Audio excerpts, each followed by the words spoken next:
Hey, welcome to Caching in the Northwest. This is the podcast from the birthplace of geocaching right here in the great Pacific Northwest.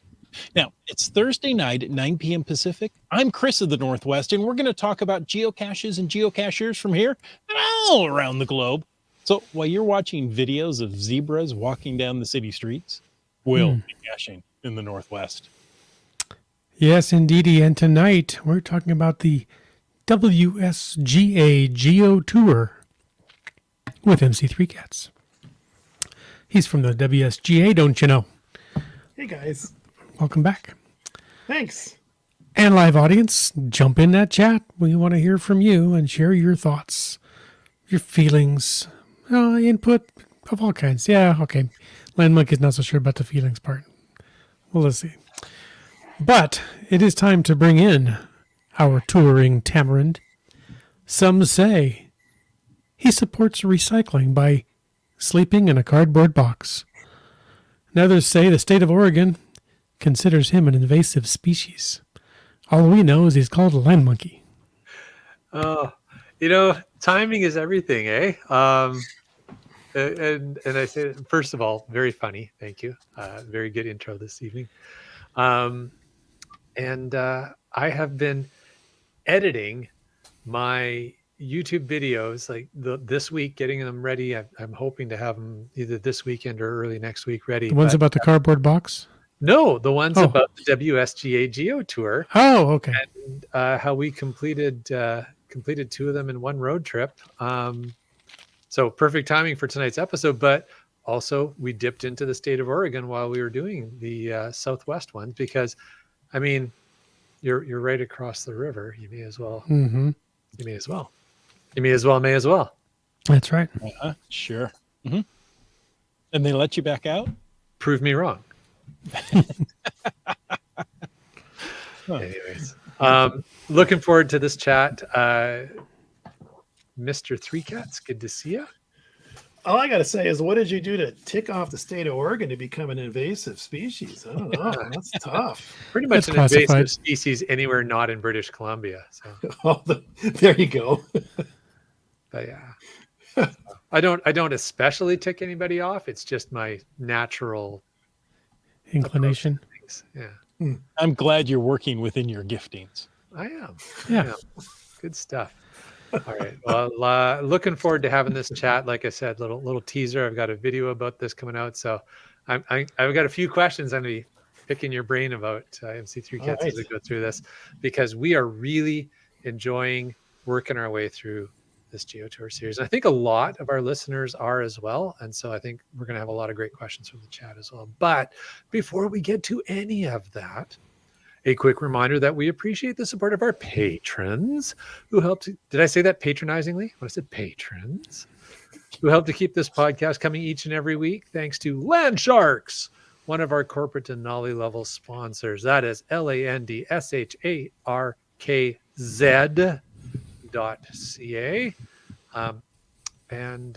Check them out online. They've got great specials going on all the time on their online store. And hey, if you're planning a trip up to Victoria, Vancouver Island area, as I have even received an email earlier today from one of our patrons who's planning a trip up there and said, hey, what do I need to know about Victoria? And so if you're that person, know that I have seen your email and I'm compiling my thoughts. I will get back to you tomorrow.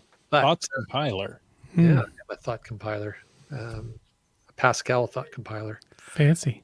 Yeah. All right. But yeah, definitely make a plan to visit the Landshark store if you're coming up there. And talking about places to make plans to visit, how about Gold Country? Dun, dun, dun.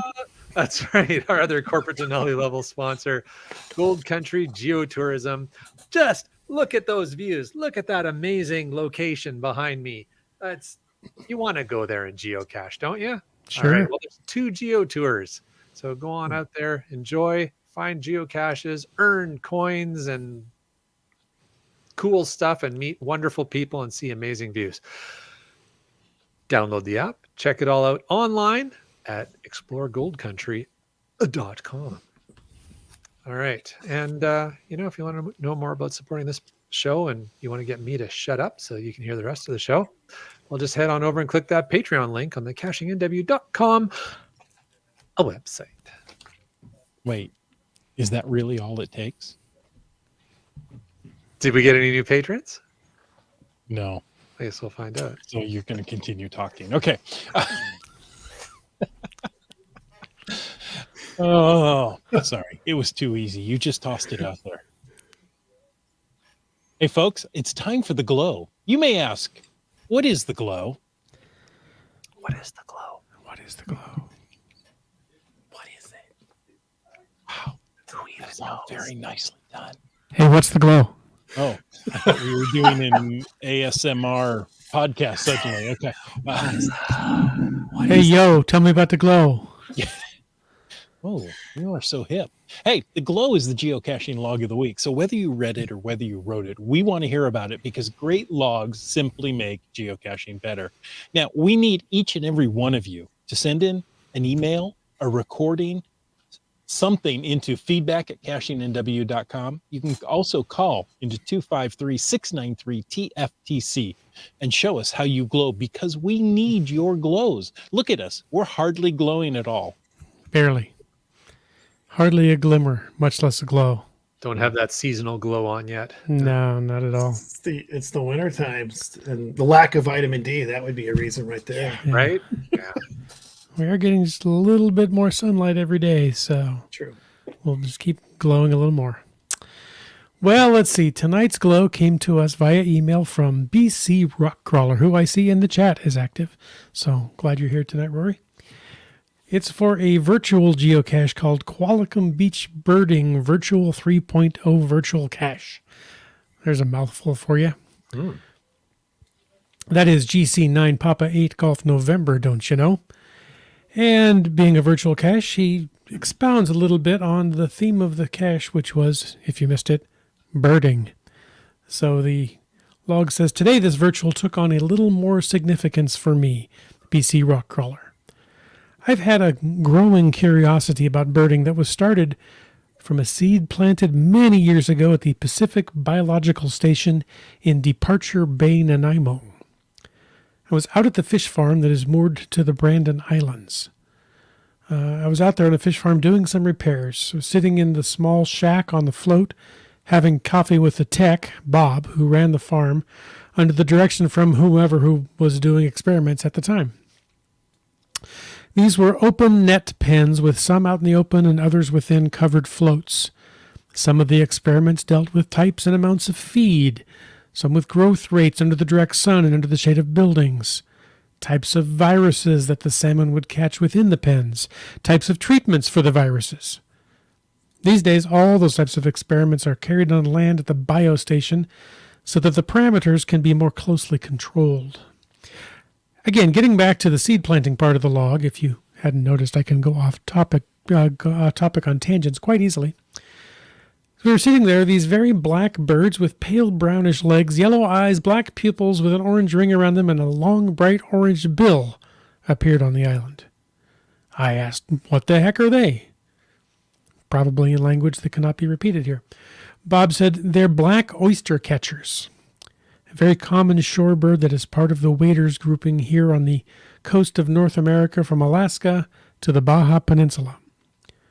I was dumbfounded. This won't be a surprise to anyone who knows me. Why have I not seen these before? I've grown up here in BC, never far from the ocean, spent many hours fishing and playing on, in, and under the water. Up to that point, I could not remember ever seeing them. Of course, now I see them all the time. Move forward 2+ decades, and during that time I got to know a few people at the station who were birders. I would talk with them over coffee, and that little seed was starting to take root, so to speak. When I retired, one of those who I spoke to the most about birding gave me a copy of the Sibley Guide to Birds, a hefty reference guide to most of the North American birds. It has great drawings and information, but for me, it was a bit intimidating, so it's remained on the shelf gathering dust for the past 2 years. Things have changed. Rapidly, I might add.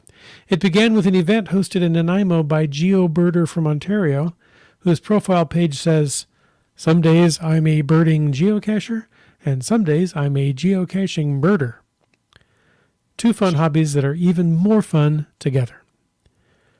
As he'd be here for some time geocaching along with birding, I asked if he would mind meeting me over a coffee so I could ask him for tips, tricks, and advice about birding. We met yesterday. He was very helpful and gave me a good shove down the pathway to birding.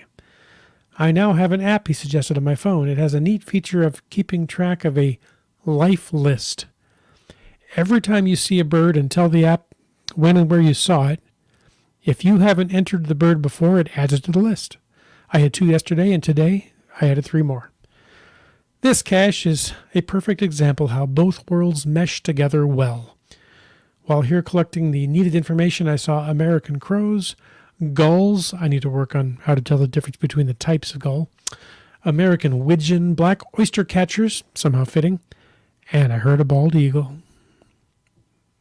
Nice. So there you go. Geocaching can complement, coexist, and do all kind of things, with other hobbies. And sometimes they work together really, really well. So Exactly. that's cool. Awesome. My Sounds like dad is in, oh, I'm sorry. no. Go ahead. My dad is into birding. And there was a movie out a couple of years ago. I think it had Robin Williams and Steve Martin in it. And it was called The Big Year. And the idea of a big year is to go out and to, spot more birds than you ever have in any previous year. Ah, And it was quite a good movie. very cool. All right. I'm hearing some static. Is that just me? I think that might be you. Okay. Hey, folks, if you want to talk in or contribute into tonight's show, and by the way, thank you, BC Rockcrawler. Birding and geocaching are 2 things that go together like chocolate and peanut butter. Yeah. If you want to add to tonight's show, use the hashtag tour. And of course, if you want to bring up something in the after show, use the hashtag FTAS. That's FTAS for the after show. We also have, we're not going to stop doing some of these other hashtags. Use the hashtag podcast baking to tell us what you've got cooking tonight. And hashtag podcast drinking to tell us what you're sipping on, what you're sipping on, what you're sipping with. What are you drinking tonight? Oh, I hear don't know, the but bells at the shore. Something rings a bell. I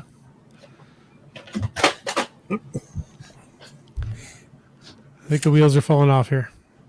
So what's Land Monkey drinking? I'm curious. It's Woodford Reserve Double Oaked. So It looked warm and swarmy. it is warm and swarmy. It's Yeah. nice. Oh, Warms my tummy while I'm talking. There you go. double oaked. All right. Yep. It's got a double oaked kind of taste. There you go. Podcast baking is popcorn. Popcorn. Popcorn. There you go. White coaster. Nothing wrong with that. I like popcorn. Yeah. That can be an entire meal. Double it oaked is popcorn. many times. All right. Yeah, I'm sure all of us have been there with that. Sorry, Just honey. Just last week. There you go. All Quick right. and easy. Hey, I was distracted earlier by I swear I was hearing white noise in my headphones, so I apologize for that. But anyways, we do have some news. Let's jump into this. So this is a really interesting story. Maybe some of you caught this story on the wire on the Ooh. hot news. This just in. That's right. But a really interesting story that combines certainly one of my favorite hobbies along with a little bit of safety. So what this is all about is how can you use your drone to save your life? Well, Casey Ryan, his dog and a friend went to Willamette National Park. Now, I believe that's in Oregon, correct? Mm-hmm. All Where right. you're no longer allowed. Yes. Right, Yeah, that's no right. longer allowed. Well, I And haven't and, for a while. and I think it's Willamette, but Willamette? Okay. Yeah. Yeah, you're right, because there isn't an extra I in there that I was pronouncing. Yeah. Willamette. But I really want to say William. I know. Okay. Williamette. it's a small William. It's a Williamette. So it's Willamette. All right. Well, these these folks were in Willamette National Park along with their dog, and they became stranded after offering to help pull out another stranded motorist because, no good deed goes unpunished. That's right. So he reversed himself into a snow ditch and was basically screwed. Needed to send a text, but could not get reception. So what did he do? Well, he tied his mobile phone to his drone, sent it up a couple hundred feet, and was able to pick up a signal and got a message out. So he says, I had actually seen that movie Fall recently, and my friend had remembered watching on the news a couple of years ago that there were people dropping phones into jails for inmates. We realized we just have to get as high as the mountain, he said, to get the signal out. So rescuers were then sent to find him, and they also rescued the other motorist who'd started the whole ordeal. Okay, so we are assessing blame here. Of course. And as one does. Yeah, as one does. And apparently the other motorist had been stranded for several days. Well, I guess Ryan's lucky he didn't get eaten when he showed up to help. All right. Could have very easily turned into the Donner Party or something, but it didn't. Subway Mark is offering to teach you Oregonian. I will definitely need that because I clearly cannot say it. Does that help if he puts an extra couple of M's in there? Willamette. Willamette. Willamette. No, see, I still did it. Willem. Yeah. Well, I don't know. It does not compute. Yeah, well. That's okay. We have trouble with some of those BC names. Right? Oh, yeah. Yeah, like There you the go. big river and valley here where Geo Woodstock was. You can never say. Okay. Did you guys see the link I sent you to a video? Jeopardy. I did a Jeopardy video, right? Yeah. And that was, who was the founder of a college and a river in BC. And they said, Mayim Bialik said Fraser. She did. Well, And I'm like, even no. though she plays a smart person on television, she was wrong. I know. And I yelled at the TV. I go, no, it's Fraser. Excellent. Thank you for yelling at the television, Chris. So I just want to let you know, I've learned that lesson. It only took me, 2.5 years? Now I'm ready for a next one. What should be the next lesson I should learn? Willamette. I got Willamette. Okay.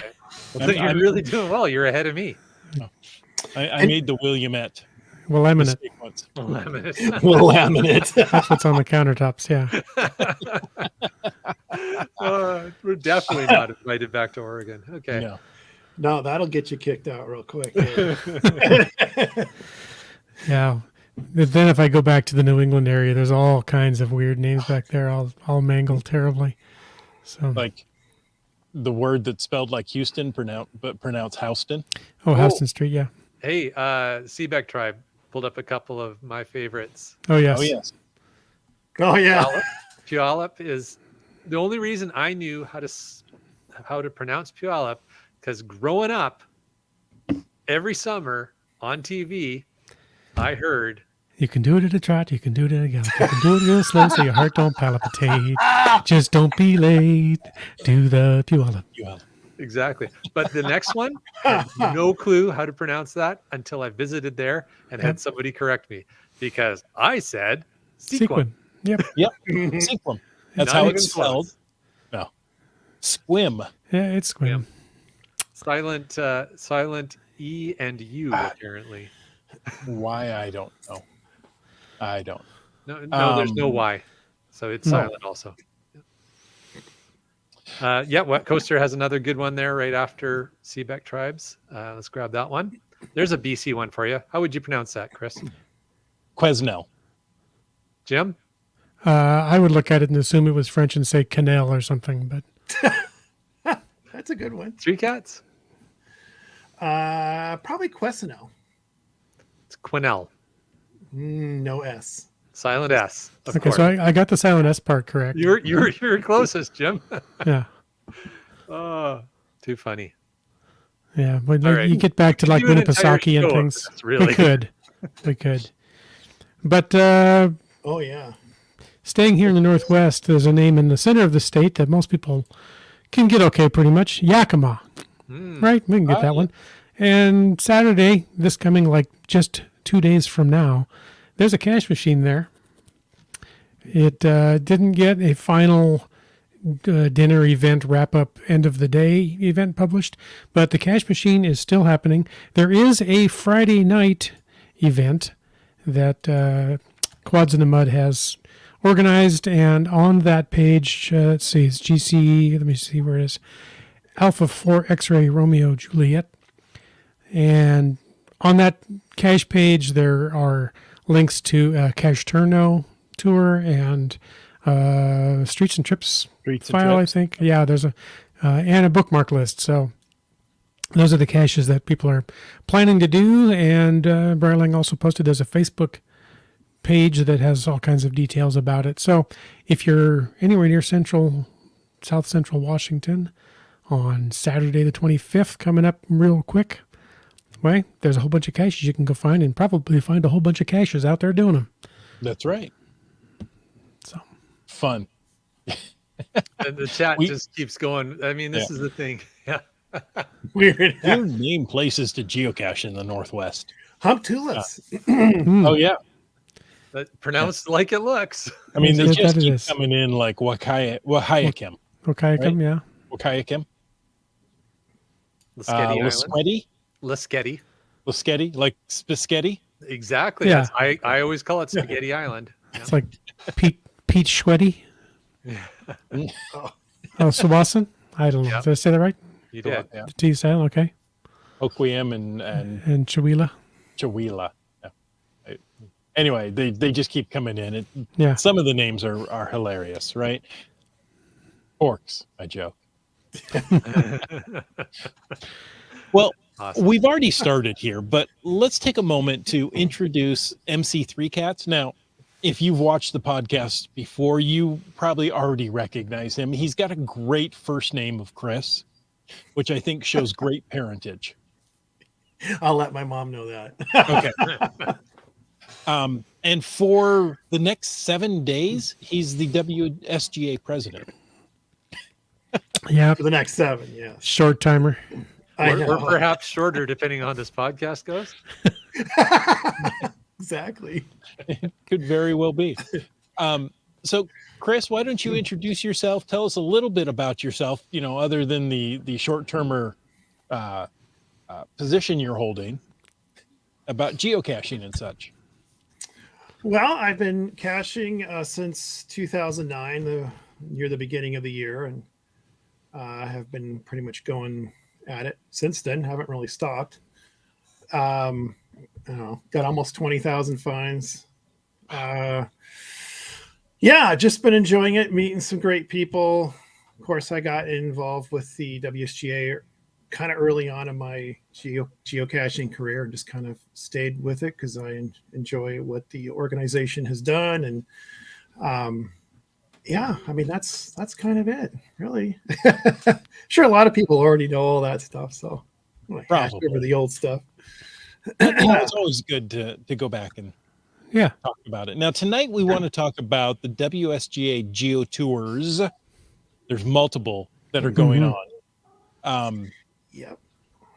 And let's start off with what inspired the WSGA to create these GeoTours, and how did you choose the locations for them?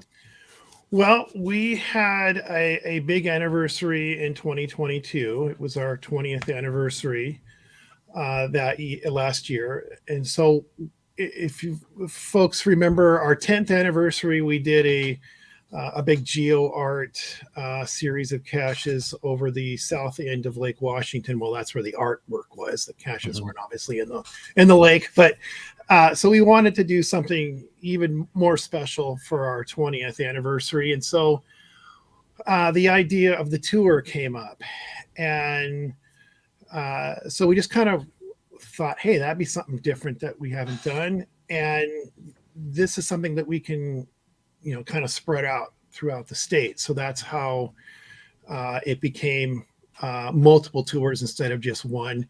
We were originally going to do one, and that we were going to go with the whole 20 theme, because it kind of seemed appropriate.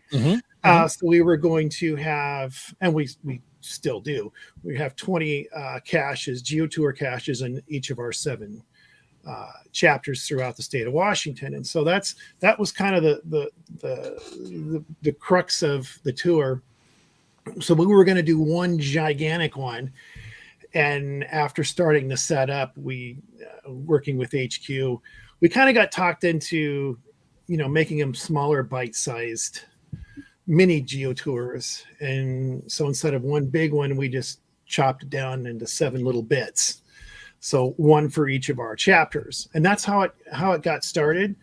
And how we did it is we pretty much put our chapter reps in each of those 7 chapters in charge of their 20 caches. And basically the idea is, hey, here's your containers. You guys, your area better than anybody else. Mm-hmm. Go forth and put them out. Find interesting places. If you want to enlist some help, which we definitely encourage people to do that. We didn't expect our chapter reps to, be a parent to 20 GeoTour caches. And in fact, most of our reps ended up enlisting help and adopted those out to local cachers. And that's what we ended up doing. It was actually a lot of fun. It was a lot of work, but it was also a lot of fun. And we're getting a lot of hits on it. People are enjoying it. Awesome. So you kind of explained the origin story a little bit there, but how long did it take to actually plan and develop the tour, and what were maybe some of the biggest challenges in trying to put this together?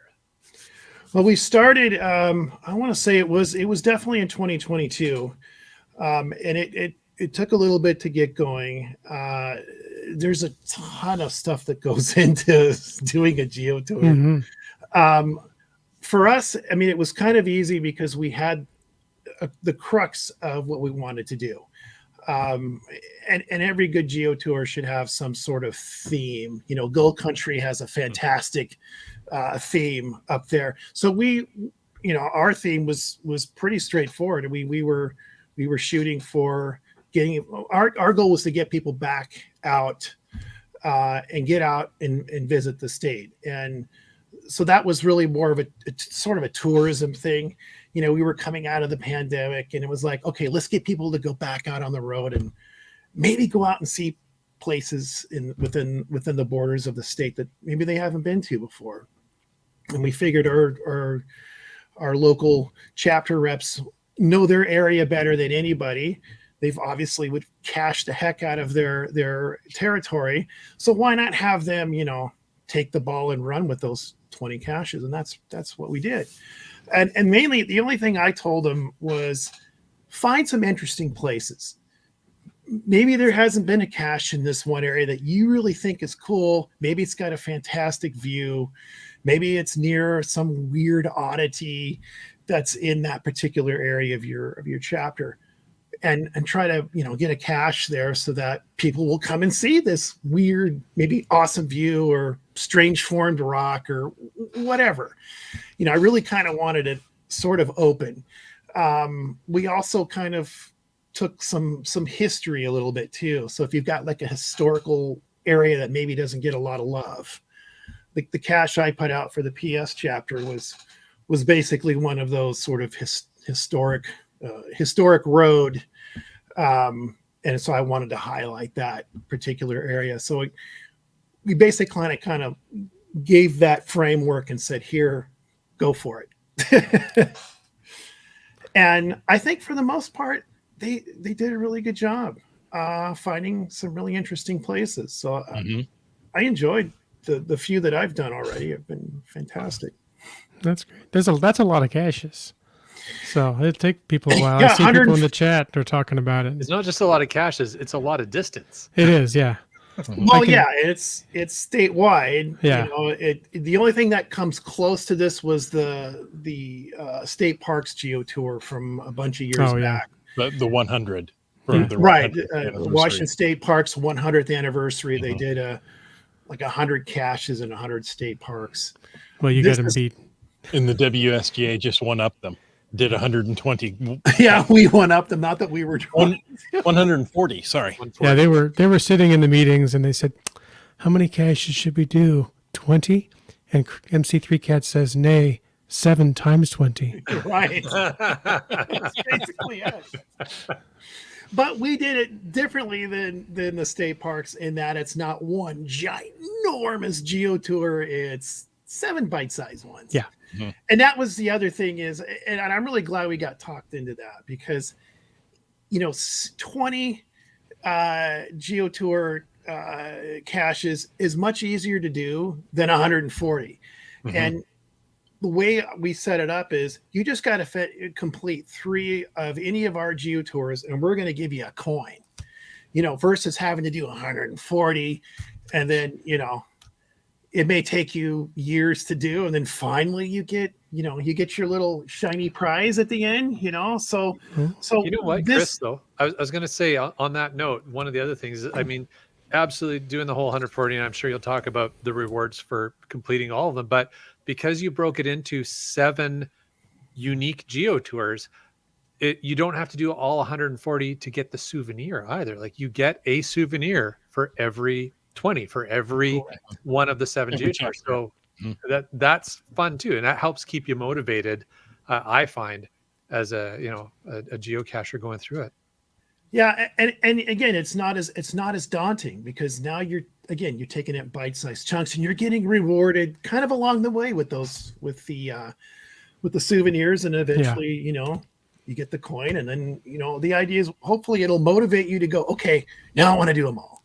Yeah, and so we're not just stringing you along. We're trying to, in a lot of ways, trying to motivate you to get out and see the state. And so far, I think it's been turning out pretty well from what I can see. So I'm pretty happy. Let's see. Somebody said, how does it, oh, here it is. Limex says, how does the distance of these GeoTours compare to the Utah tour? Utah had you going all over the state. That's right. This will be similar. I'm sure. I think Utah might be bigger than Washington. So we did the Utah one. We completed. We've got the jackets from completing that, and we're 3 down, 3 GeoTours down for the WSGA series, and about halfway through the caches. I think we got like 72 of them found. So making some good headway. But I would say they're comparable in the sense that you have to, for the Utah, you had to visit every county. I think the WSGA set of GeoTours, you don't hit every single county, but boy, you get pretty darn close. Yeah, there's some areas of the state that do not have any GeoTour caches, particularly the very northwest part of the state. So where Forks and Hump Tulips and that area over there. Right. There isn't any over there. You got them on the San Juans though. But we do, yes. We've made up for that with the 48 North tour. They have or the North 48. They have there's 3 caches on 2 of the islands over there. So yeah, you're to qualify, you're going to have to go over to Friday Harbor and get those 2 caches, and you can choose to go over to Orcas Island and get that other one. That's up to you. But you to quote complete or qualify for 3 GeoTours and get this nifty coin, you have to find at least 18 caches in each or in 3 of the GeoTours. So that one in particular, you're going to the island, whether you like it or not. And actually, it's not a bad trip. So, and I'm with Megan. I like that. Why leave 2? If you're doing it, get all the money. Because plan on doing 20 here. Yeah, I agree, because and really the 48 the North 48 one is fantastic actually, because they did a really good job of spreading it around. And that chapter, that's basically the chapter from basically the very, very extreme north end of Seattle all the way up to the Canadian border. And most of those caches are fairly close to I-5. For the most part, there's a few that are kind of off to the east. And then, of course, the the three in the islands there, but it's worth it. I mean, the San Juan Island that is worth the trip in itself because there's so much to see and do over there. There's plenty of adventures to do, and it's such a neat Friday Harbor, such a neat town anyway.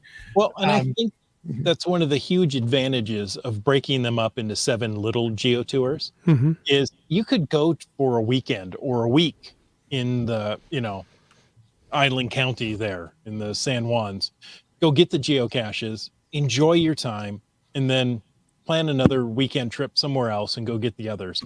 20 caches in a weekend is not difficult at all. No, and some of the chapters you can do those in a day. Yes. Others, Cascadian chapter in particular, that one covers, I don't want to say the entire real estate of that chapter, but pretty dang close. Yeah. Because that one starts, the very northern one is almost in Canada. And then it goes all the way almost to Snoqualmie Pass. Was that Lake Osius, the very southern end of that, and then all the way over to Snoqualmie Pass. So that's a huge chunk of real estate, and they are spread out. Wet Coaster wants to know, is there one Roberts? No, there is not. Oh, poor Point Roberts. I'm surprised that one didn't get over there. You guys remember you own that, right? Sometimes I think you guys forget. Sometimes we forget. What county is that in? Well, I think that's Whatcom, I believe. No, I don't know. I thought it was in the Fraser River County. They should just throw a bridge over there and call it done. It should just be British Columbia. I think that would probably give it to Canada. Wino says he's going to put an event on Point Roberts sometime this year. There you go. Well, Wino's is our future WSGA president, so he can do whatever he wants. In 1 week. He wants to be. You could have a WSGA event at Point Roberts, and invite the crossing guards over and give them something exciting to do. I guess I don't know. Maybe you can catch the school bus as it leaves Everett and be able to jump on there and get to Point Roberts. Is this the GeoTour bus? No, creepy old person, get off the dang bus. We have a lot of people who asked, or one person who asked, how many people in the chat are actually cache owners for the WSGA GeoTour? And several people have answered. So yeah, good. Awesome. Yeah, thank you to every one of them. Mm-hmm. Yeah, go ahead. MC3 Cats, when you launched these 7 GeoTours, how did you balance, the desire for secrecy and that element of surprise of, wow, there's 7, along with trying to get cachers to go out and place these caches for you? Well, I mean, not for you, but for the GeoTour. It was a little bit of a challenge in that we were trying to launch all 7 at the same time. In fact, that's what HQ wanted. So that was our goal, was to try to get them out. And we're dealing with multiple people across the entire state. Mm-hmm. And we had to kick the launch out a couple of times because not all the places, all the tours were ready to go. We had some that were ready to go right away by the first deadline. And then, sorry, we're going to have to kick the can down the road a little bit longer. So unfortunately, thankfully, I don't think we lost any placed GeoTour caches while we were waiting, but we really wanted to do this before the beginning of winter. And I think we just sort of skated by when we got it launched in November. So that was kind of a challenge, but just putting something together this big in and of itself is a challenge anyway. Mm-hmm. There's just each GeoTour is, even though it's small and bite-sized, you still have artwork, you still have souvenir artwork you have to present, you have to photos. I mean, there's just a lot of stuff that you have to do. And so, it was a challenge all the way around, but it's one of those challenges that I enjoyed, and I'm so glad we were able to get it done. and people are enjoying it. So there's the fruit of the labors right there. Exactly. Well, should we flash through some of the owners here? We've Gosh, there's so many. Yeah. IHAM, CRS 98, Peach of Washington, Seebeck Tribe, the overachiever that she is, has 2. Thank you, Lori. I have for that. 1. You have 1. Yeah, there's plenty more, across the state, of course. Mhm. So, yeah, and we really appreciate all of the cache owners that stepped up and said, yes, I'll take a container, which they're all the same container, same size. Mhm. He said, do them up however you want, Yeah. place them wherever you want, So it was fun. So again, the community stepped up as the community always does, and I'm so glad that we were able to do that for just every geocacher that wants to come and visit our GeoTour. Well, it's a great community, whether they're in the chat tonight or not. Appreciate everybody that has participated and helped put them out there. But what about the seekers of the caches? What do you hope people will gain from completing the tour? And have you gotten any interesting feedback from people that have completed a tour or tours?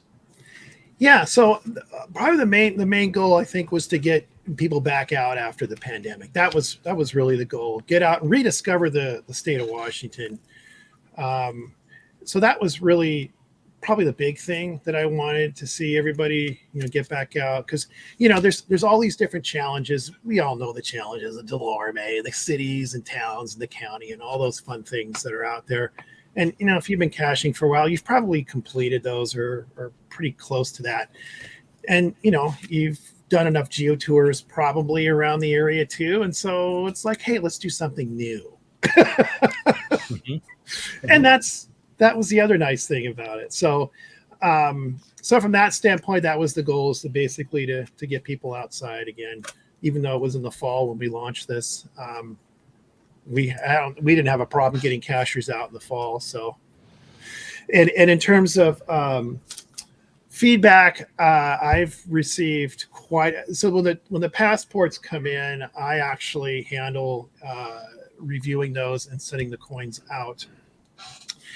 And I have received a number of sticky notes. In fact, hopefully I've kept them, because I have a folder here of all the completed geotours. So I try to be organized with this little project.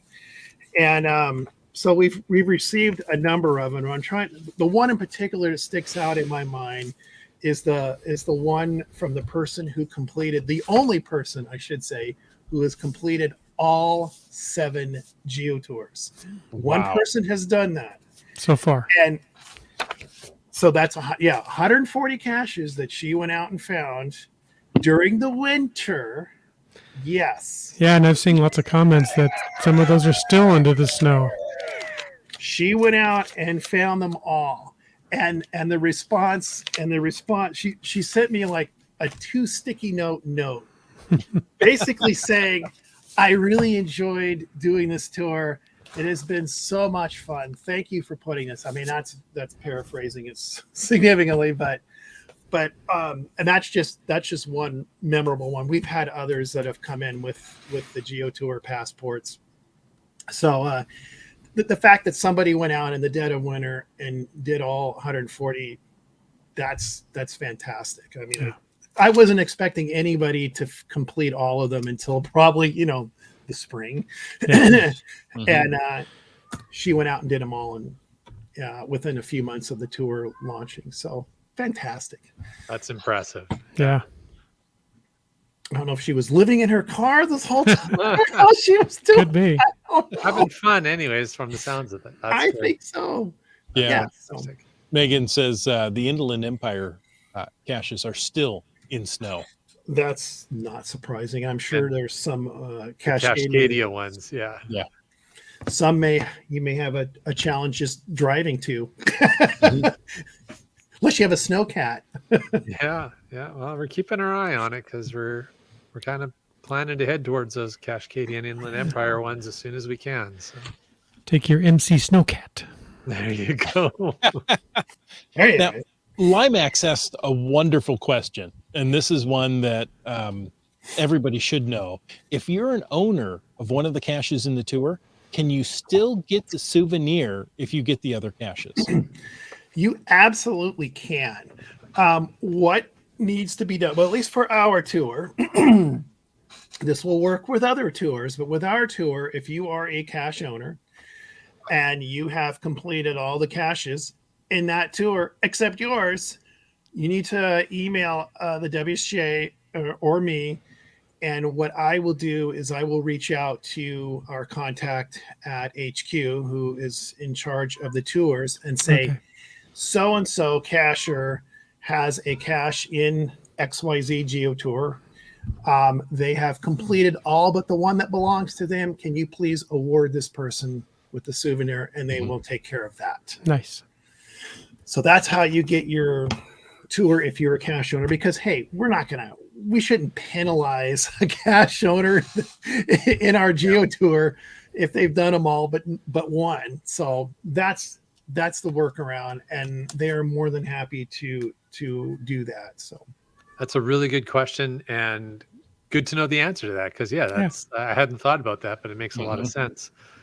Mr. Three Cats, obviously 140 caches spread out across all of Washington state is a lot to keep on top of. Now, you did distribute out the responsibility of placing these caches, but we all know, and particularly when the weather gets adverse, it's a little tough to get to some of them. How does the WSGA ensure that the caches will continue to be maintained and kept in good condition, especially the remote or challenging location ones? Because as a visitor out of state, it's a bit of an ordeal for me to get to any of these locations. It is a dedicated trip. And I kind of don't want to do the trip if I'm not going to find one of the caches out of 20. Well, good news is you have a 2 grace there. But I want the souvenir, Chris. But you want the souvenir. Yeah. So we have handed out some cache container supplies to our reps. And I've already had one in the Puget Sound chapter ask me about replacement containers, and our rep has one to hand off. So that's one. So if we have for those who are the cache owners of our GeoTour caches, they can go right to the chapter rep and get replacements and get those taken care of. For the others that are owned by the chapter, the same thing, the chapter rep would at that point be involved with taking care of those caches. Again, they know their region. They're the ones who place them most likely. If they didn't, send them out to someone to adopt, which I think most of the chapters have done that. I know the Puget Sound pretty much has all. There's not one Puget Sound, a WSA Puget Sound chapter account that has any of the caches. They're all delved out, and I think for the most part that's how the other chapters have done that. So it's up to obviously the individual CO to take care of that. And again, if they need a new container, I got a whole bunch of those white plastic screw top containers that we can make sure that if the reps run out of supplies, we can get those to them. Okay, I got to ask, because I found quite a number of those containers. What were they from? What kind of containers are they? Actually, those were purchased through Uline. So we just bought a whole bunch of them. Okay, so they're not repurposed from some. No, we were is this baking soda or is it like no? What was in here? Peanut butter. He eats a lot of peanut butter. Yeah. Or face cream jar. It's actually a little bit bigger than a face cream jar, but like Noxzema or something. But basically, we went to Uline and bought bulk and actually saved a little bit of money and did it that way. So we have extras, of course. So awesome. Yeah.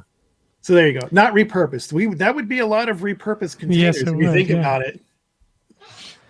Gotta love that peanut butter.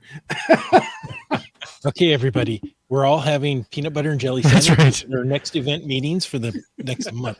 Hyham mentioned that he had to get a replacement from the chapter rep. It was a painless experience. Awesome. So See, as though I think he knows the chapter rep fairly well, so I would hope it would have been painless. I would hope so. It was painful. We need to talk to that chapter rep. You should. You definitely should. Yeah. Oh, Where are we? So you've got a lot of experience now with GeoTours and planning and organizing and placing. Do you have any advice to somebody else who says, gosh, I want to make my own GeoTour too? Maybe there's a few key factors that they should consider to plan and implement a successful GeoTour like yours. Well, I think what you really want is a good theme, and an idea for what you want to do. I mean, there's so many great ones out there. I think one of the longest running ones is down in southern Washington near the Columbia River there. It's that Sasquatch series. And that one was pretty cool because kind of all around Bonneville, and they're hanging out near these Sasquatch wood sculptures, which is pretty cool. I mean, what a great idea! A lot of fun. I like that one. So that one was really well. I'm surprised it's still going this long because I gotta think it was one of the first ones outside of the GeoHQ's one that they did. So obviously creativity is great, or have a really good theme. Ours was pretty basic. 20 years of geocaching, 20 containers, and all 7 of our chapters. Get out and see the state. So, have a good theme. Gold Country is another fantastic one. Again, I love what I mean, that's the only one I know of where they've actually made books for their GeoTours. It's just phenomenal. So they've got a varying themes going throughout their GeoTour, which is fantastic. One of these days I'm going to get up there and do it. So yeah, I would say location, creativity, and a theme. Go with that. If you can do that, bring people to some interesting locations, in the area that you're focusing the tour on. I mean, I think you're going to get a lot of big smiles and favorite points, for your tour. That's the advice I can give. Plus, HQ Gear Guru is the main contact over there for the GeoTours. They've got a wealth of information in their GeoTour portal. He's a great person to reach out and ask as well if you've got questions or you're thinking about doing it. He can walk you through the process. I mean, it's a lot of work. I'm not gonna sugarcoat anything, but the time that you put into it, come up with a great theme and great locations. People are going to go. It's like Field of Dreams. Build it, they'll come. Same thing with the GeoTours. Yeah. Right. That's right. Now, it's my understanding that geocaching headquarters provides data on how the GeoTour itself is performing. Do you have any recent data from HQ that maybe you could share with us and tell us how people are liking it? What's some of the feedback? Yeah. So one of the neat things about being a GeoTour organizer is you can receive statistical documentation from HQ, which of course most of it is private, and you're not supposed to share the reports and all that. However, I can give you some basic information, a lot of which you can go right to the individual GeoTour pages and see them. But for our tour, now a lot of this data is from January, which is the first and only time so far that I've requested the statistical info. But we've had, as of January, we've had a total of 5,220 found it logs for all 7 of the chapters. Now I've got it actually broken down by each chapter. Since they are individual tours, you get individual stats, which is nice. Probably the one that's been visited the most out of all 7 is definitely the Olympic Peninsula. So a big round of applause for Josh and Seebeck Tribe Lori for working on that tour. It's got the most favorite points and the most visits. So hats off to you guys. As favorite points go, all 7 have had 508 favorite points awarded for the caches in the tour. The big winner again is the OP with 158 favorite points awarded for the caches in that tour. Let's see. As I said, we've had one person complete all 7. We've had 18 people or 18 different cachers complete at least 3 of the tour GeoTours and have awarded the coin. Sounds like Land Monkey is going to be number 19. As soon as MC3 Cats checks his mailbox. Yeah, that's right. So there's some updated info right there. There you go. And then we've had, besides U.S. and Canadian cachers, we've had 3 other cachers from 3 other countries actually complete at least or find at least one of the GeoTour caches, and that would be from Sweden, Germany, and Australia. Wow. That's pretty impressive considering it was after the 20th anniversary event. Yeah. I know. Cool, huh? Very cool. That's awesome. Well, hopefully it brings, I mean, I always look at GeoTours similar to the way I look at Adventure Labs, in that it's designed to bring people to your area and show off the best parts of your area. And well, that sounded a lot ruder than I meant, but of the area you live that you want to invite people to visit there and experience some of the unique sights and sounds, etc. And you talked about the OP series, and that was the first one of the 3 that we've completed. That was the first one we completed, and really, really enjoyed the trip down there. Some really unique locations. It gave us an opportunity to go and visit a little island we never even knew existed.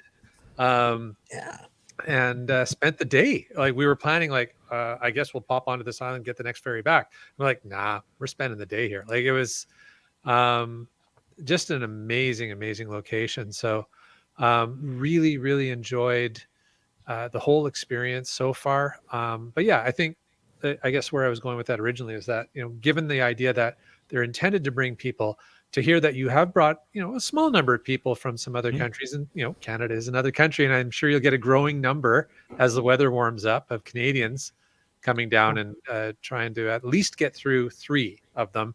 And with some dedicated time on the west side of the Cascades, you can get 3. You can possibly get 4. A little bit of extra traveling in there, but definitely worth it. And again, Chris, congrats to you and the team and all the volunteers who've put it out and put together a great way to encourage people to come back to Washington or visit some of these places for the first time and get to see a lot more of the state. Well, one of the other things we did is we really kind of limited the difficulty and terrain on all of these too. Everything we capped it at 2.5. Cougar Mountain. Except for Cougar Mountain. Yeah, we had one rogue one. But we only have one puzzle cache in the entire 140 cache series here. Inland Empire, I think, has 4 letterbox hybrids. And then we have maybe 3 or 4 multi caches in the tour, and that's really it. Most of them are traditionals. There is nowhere it goes. I'm just going to be upfront about that. I still wanted to do one, but I reeled back in temptation, if you will, and just put a traditional one out. So there's nowhere it goes. There's no one, and I think that that puzzle one that's over in the OP, as a matter of fact, that one was actually not horrible in terms of pounding your head trying to solve. So really, this was put out so that anybody can find these. We weren't trying to be difficult and put out just ridiculous hard caches.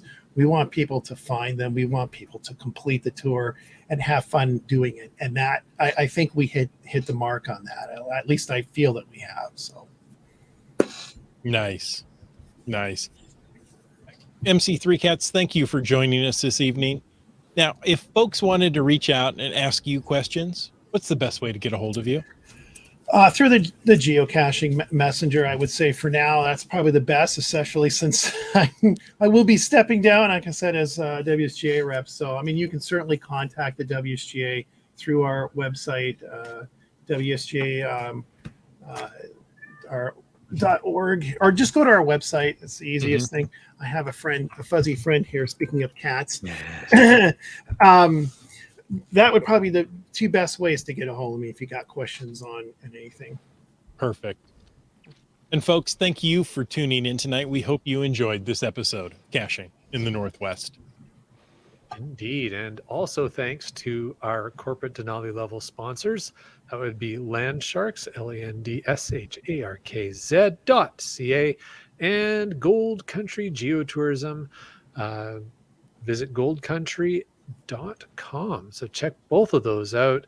Lots of geocaching experiences and supplies and everything you need to have a great adventure. And a reminder that we want to thank all of our faithful Denali level supporters. That's Landsharks, Gold Country Geotourism, Team Squirrel, Groovy Owl, and Cachly, the geocaching app. Folks, if you want to know more about supporting this here podcast, well, just head on over and click that Patreon link on the cachingnw.com website. And I promise, each week I totally randomize. There's a Sure. button that randomizes the However, patrons. However, tonight the first patron is MC3 Cats. That's random. Sure. number one, And you're number one in our hearts. No, we love them all. Let's see. There's also Ackerdoc, and Flagman, And you, Dak. Whidbey Island Gal, Kev MacD, GeoNav Pro. Trexer, Green Words, Subway Mark. Sprouter, Dora Moore, Tick Magnet. Just Finding Our Way, Kennel Barb, J Car. Korsgat, Rar 285, Wino Seattle. B Pendragon, Just Carlo, He's a new one, by the way. Wet Coaster.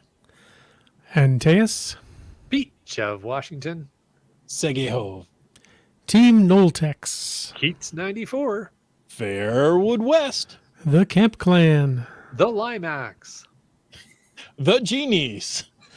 Boomer 365, GSM times 2, Utox. Two Rocks.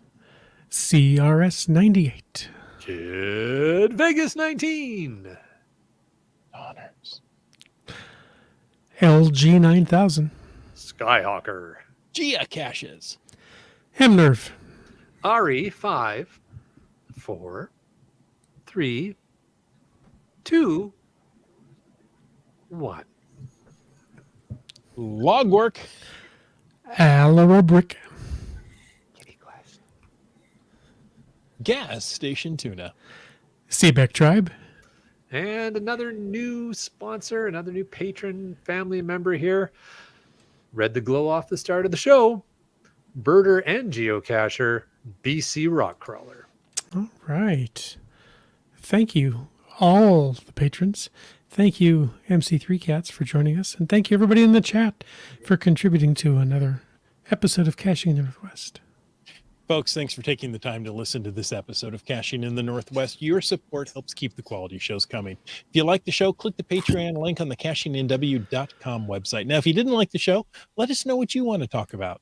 In either case, please subscribe on Apple Podcasts, Google Podcasts, Stitcher, iHeartRadio, Spotify, and more. Subscribe and give us a review. Now, if you were in a restaurant, you would tip.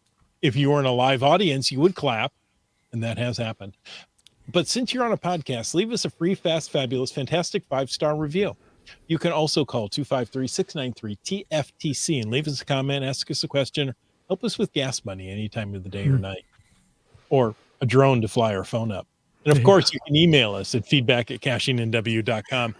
Join us every Thursday night at 9 p.m. Pacific for a live show and chat. This show is produced by Chris Umfenauer, Jim Paulwitz, Jay Kennedy, and Brian Lang. The show's licensed under a Creative Commons Attribution 3.0 license, copyright 2023 by Chris Umfenauer. Folks, I ask you to stay tuned for The After Show. After Show. Wow. When does that Man, take did- place? When does that take- on Shortly. Tuesdays. Stay tuned. Let's see. Let's go back up to some podcast drinking, if you don't mind. Oh, yes, please. Subway Mark has a Smithwick's. Nothing like a Smitty's after St. Patrick's Day. Absolutely. Amen. The Smithwick's on St. Patrick's Day as well. Just Oh. Carlos enjoying a Nanaimo Bar Imperial Porter from Vancouver Island Brewery. Oh, I know this group loves Nanaimo bars. Yeah, that is Wow. a sweet porter. That one. Well, I'm that is jealous, definitely man. a dessert beer. just Carla, dude. I'm jealous. Climax is dehydrated. Well, you need to drink more. As are There you most go. of the podcast drinkers. Yeah. Brian Lang has a Sleeman honey. Sleeman? Yeah. Honey Sleeman. brown lager. I wanted to say a honey brown badger, but Is that a That pet? does not go down quite as smoothly. I think that And we don't care. once you get it down, though, it's over. Oh, let's see. Wino Oh, Seattle has a Weller E.H. Taylor single barrel BIB bourbon. Nice. That's a pretty special bourbon. Nice. dang. And BC Rock Crawler is just water tonight. Good for you, BC Rockcrawler. That's what's in this. um, Oh, Komikino just threw one in tonight, or at the tail end there. oh, missed it. Podcast drinking. There you go.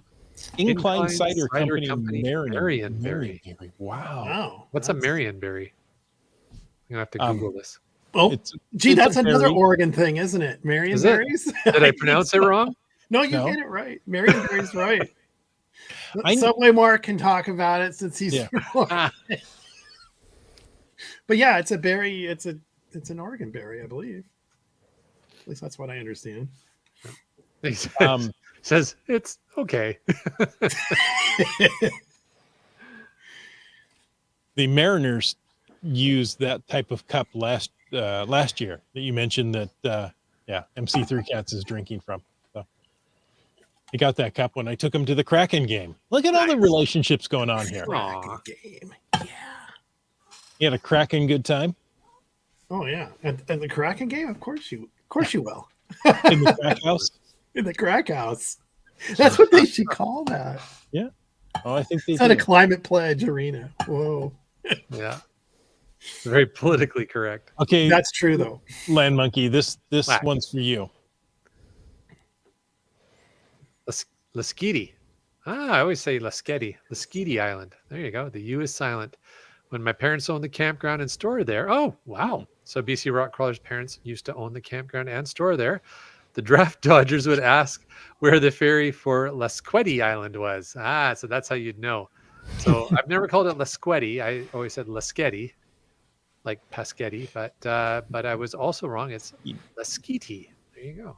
Lasqueti. I'm gonna have to educate my parents because they taught me to say it wrong. See, you've learned something tonight. You can all go home and feel better. Well, you guys are almost all home, so you can feel better about yourselves. I already felt pretty good about myself, so Okay. all good. But thank you. Now you just feel better about yourself. Yeah. There you go. Is that even possible? Don't tell Mrs. Monkey. Won't be able to get my head through the door. It'll be our little secret among right, us. yeah. And No all one, the no one other- else will know. Okay. All right. More info about Marionberry, a cross between a blackberry and a raspberry. Subway Mark told us that, and I think Brylang told us that as well. So there we go. Yes. There you Blackberry go. and a Yeah, raspberry. they make pies out of it. And all that. It's So it's is a that big- like it's not a berry that happen like its own berry that happens to be both a blackberry and a raspberry, or is it? Or is it like just if we take blackberries and raspberries and put them together, we'll call it Marionberry, like bumbleberry.